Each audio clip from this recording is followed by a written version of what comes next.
peperangan. Ora ana gunane. Sesuk ambari Padang Surya. Kudu tumeka papan kene kawitan peperangan. Kowe janjimu kowe sing kae. Lamun kowe tekan papan kene, aja takut kesana ing arep pakake. Kabeh mau ujug Prabu. Iya. Kita wis papan kene. Aku salah orang sandra ana konkret.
timbali ana sak tengah alah. Ana wigati banget sing bakal ndak pedharake marang. Sinuwun Prabu Damarmaya. Rumaos kaget salebetipun manah. Awet kula katimbalan kok mapan wonten ing telenging wana. Namung yektosipun wonten kawigatosan punapa Simo Cili? dawuh. Lagi wae panjenengan ingsun endok panantang Prabu Kepala Swayawanaswara. Ije, Mapan kene aku tandingan marang Sang Prabu Gopal. Durung ana kerampungan. Pancen ndak bisa barengi suruping surya. Sesuk-esuk barengi piting surya bakal kawitan maneh. Nanging dadak ana sumusuling garwaku. Diajeng Candrawati mapan ana sak tanging palagan. Diwene nglairake Sunan Jabal. sampun babaraken. Nanging Nanging dos pundi to sinuwun? pajupane para kakra jagat laire Sunan Jabal bungkus Bima Cilik. Putra panjenengan mijil bungkus.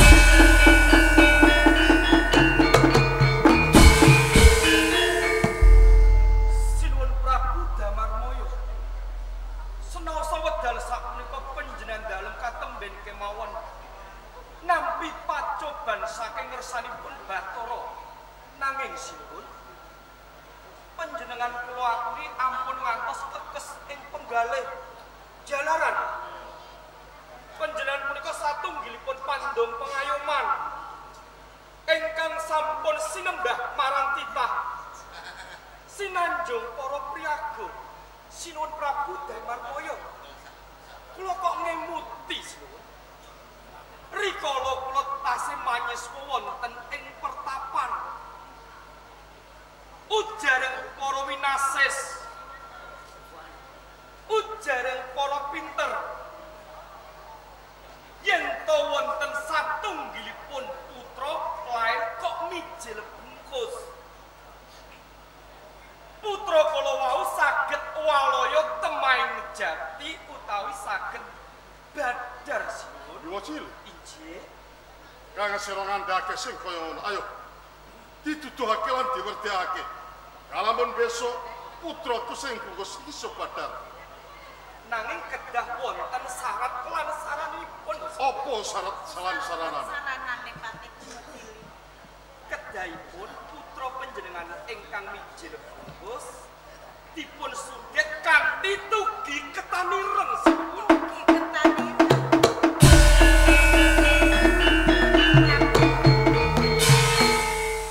Jenengan utusan kawula wonten ing penggi. Supados tugi ketani saged den dhateng ing putra Kangmas. Krungu wae lagi iki. Yen ana Sunan Jabal katon bungkus bisa badar paluyo satwa jam. Nangkal syarat sekarana yen entuk tugi tali Bima Cilik. Mapan ngendi wae. Yen kan sira weruh sing dapeki tugi ketani ireng. Sinuwun Prabu. Yen to panjenengan dalem boten kampratan. Kula badhe suwun ngampil dhateng ingkang putra ingkang mijil bungkus.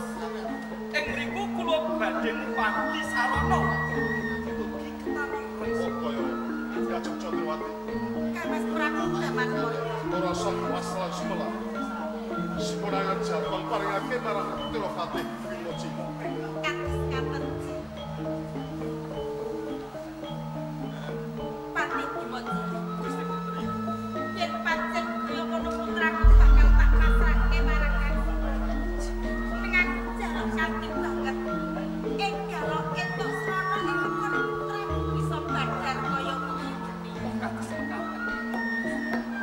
Gusti Putri lan panjenengan Patih Bima Cilik. saantawis kula nyuwun pamit namung nyuwun pangestunipun sinuwun Prabu. Hati-hati Patih Bima Cilik. Diajeng Candrawati. Kangmas Prabu Damarmaya. Menawa iki kanggo dalaning bandare putramu sing bungkus. Pamuja marang para kakor jagat. Muga-muga Bima Cilik untuk gawe. Menawi kados ngaten kula namung kratos dhateng Patih Bima Cilik Kangmas. Mulur oleh dateng. Rai ngaten monggo Kangmas Prabu.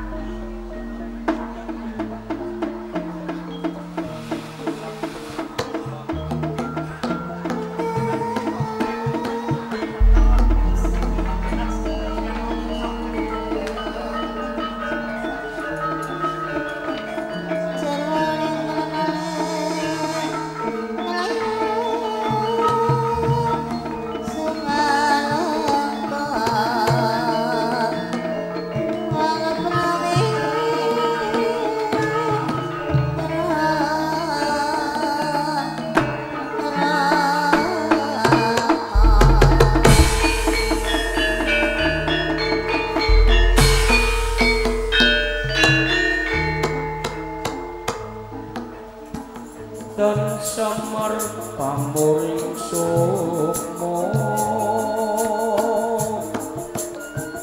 sinomaya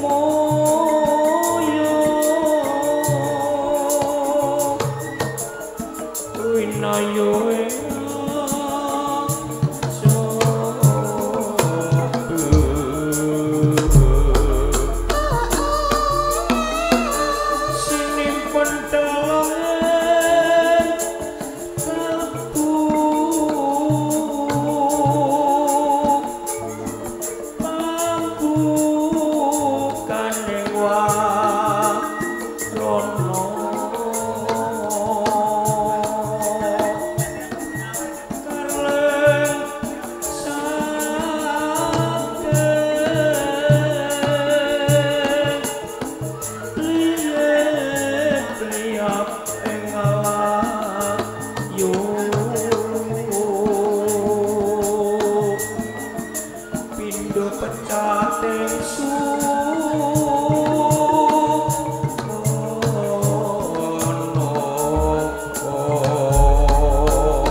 Prabu Nukala. Wis, kok menawa konang cabang ora bakal bisa urip.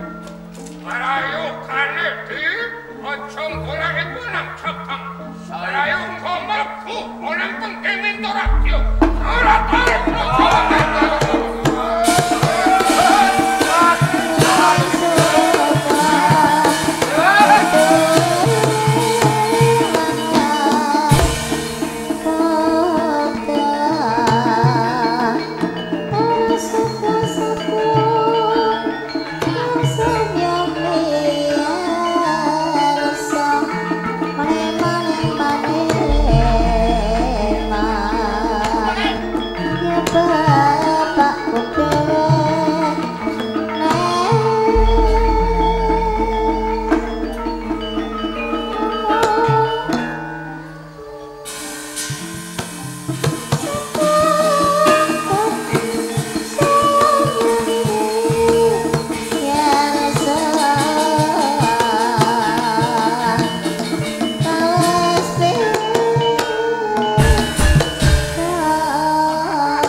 Yen kowe ora ndek kategayan mestine mati saka Kawah Candra.